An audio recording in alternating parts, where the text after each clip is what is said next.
Alright, I am currently behind my own kitchen, and this is the original wall. Now behind that wall is my kitchen, but more importantly, behind here, this actual bit here, is what used to be the original fireplace. And you can see it is solidly built.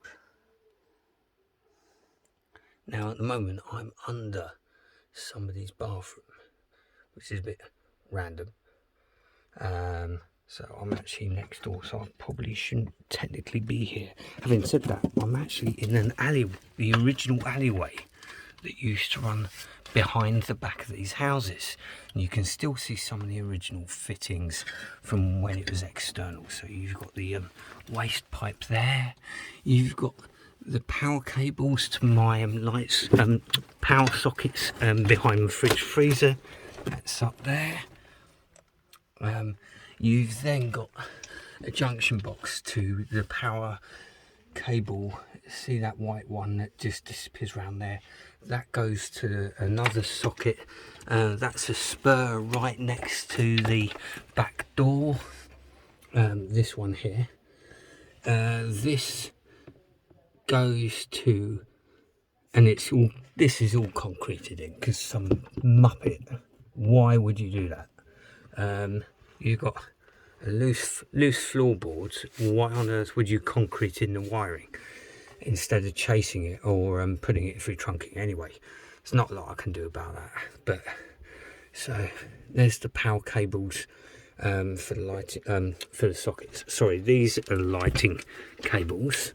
These two here, and these go to the light switch out and the light in my porch at the back.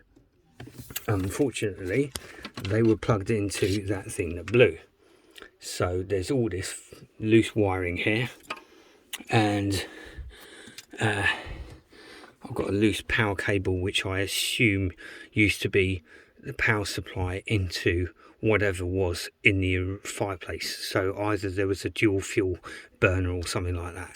So I know I've got the cabling there if I want to redo it, and I probably will. If I can restore that fireplace, it's going to look insane. Then you've got some more power cables, of course. Oh, got enough. Is that the same one? Right. You've then got power cables. This is another cable to that thing that blew. I know it looks the same. Trust me, it's not. There's 4 of these under here. There were 7 wires into a small junction box, which I'm going to show you in a minute once I get back out of it. So anyway, I've got these cables here. They're perfectly fine. I've got another luminaire cable there. Again, this one went into the thing. I've already pulled that out the way because this needs to connect back again. Unfortunately, you can still see some of the water on it from when because it was sitting under that pipe there. That's the pipe that's leaking, and that you can see the water damage. So anyway, I'm nearly there. This is all the water damage that has come from under where the hose comes. And what happens is the water runs along here, or runs along here that way, from the street to all the houses. This one's mine, and the water pressure pushes this hose, and then the water pisses out from here, and above. And basically what it's done is it's like an upward shower, and over the years it's just turned it into an absolute mushy mess, to the point where, because of the wood, you can see the holes from the woodworm. If you look, you add that to water and you've basically got a joist that you can push your finger in.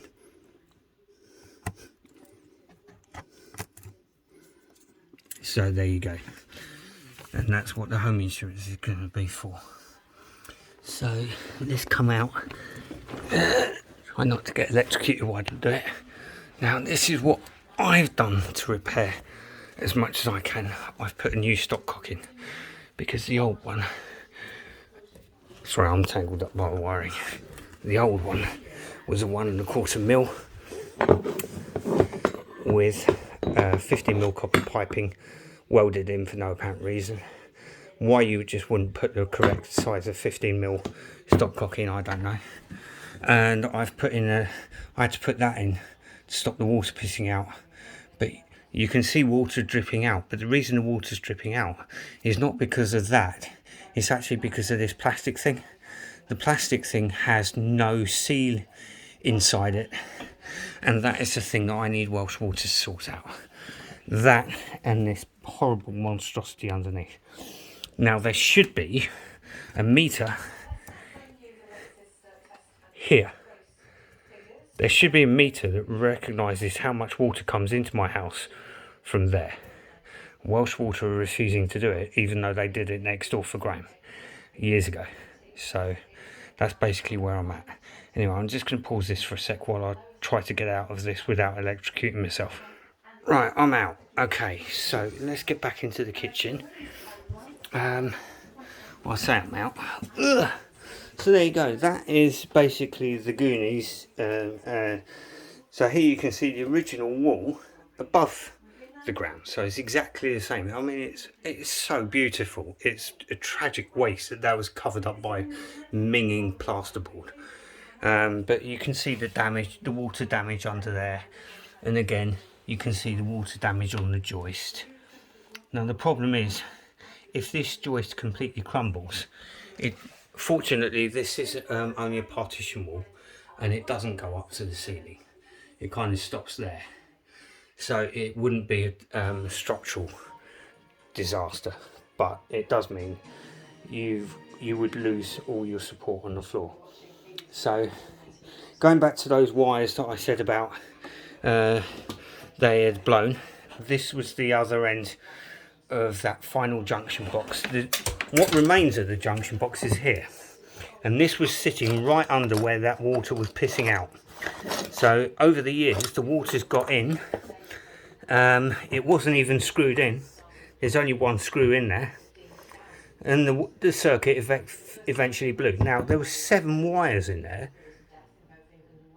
There shouldn't be 7 cables going into there, and that's a 4-way junction box. So whoever done that years ago needs their head examining. Those 2 cables that were concreted in that I showed you earlier are here.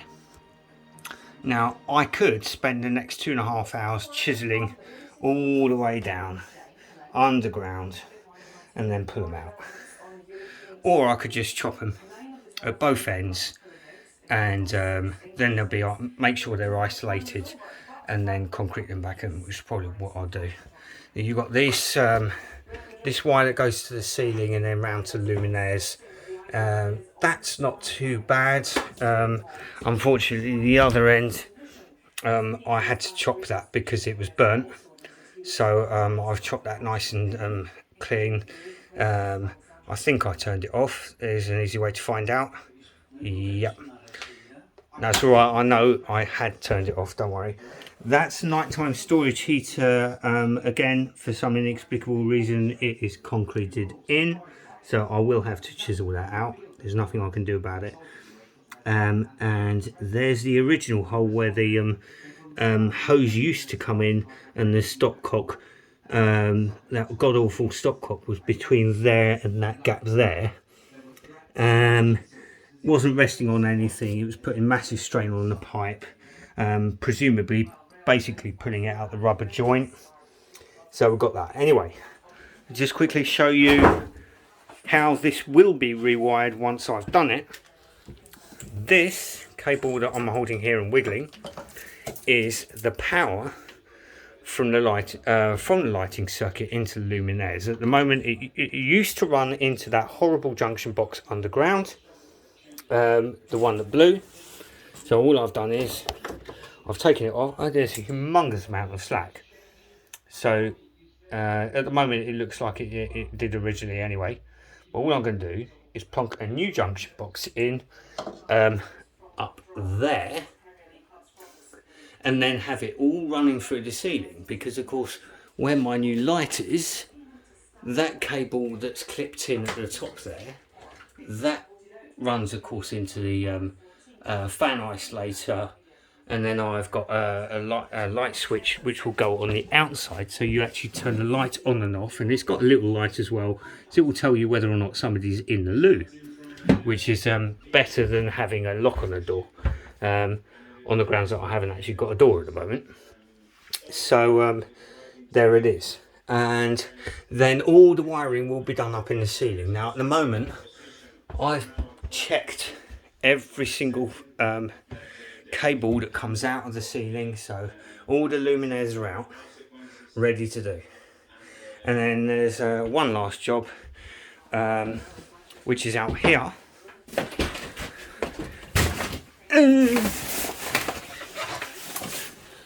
And that cable that was concreted in, that I said goes to the back, the power cable, well, weirdly, there's only one cable there, so I was a little bit confused, and then I suddenly realised, of course, I've got a 2-gang switch for the light. So the light switch is there, and then that power socket that I told you, those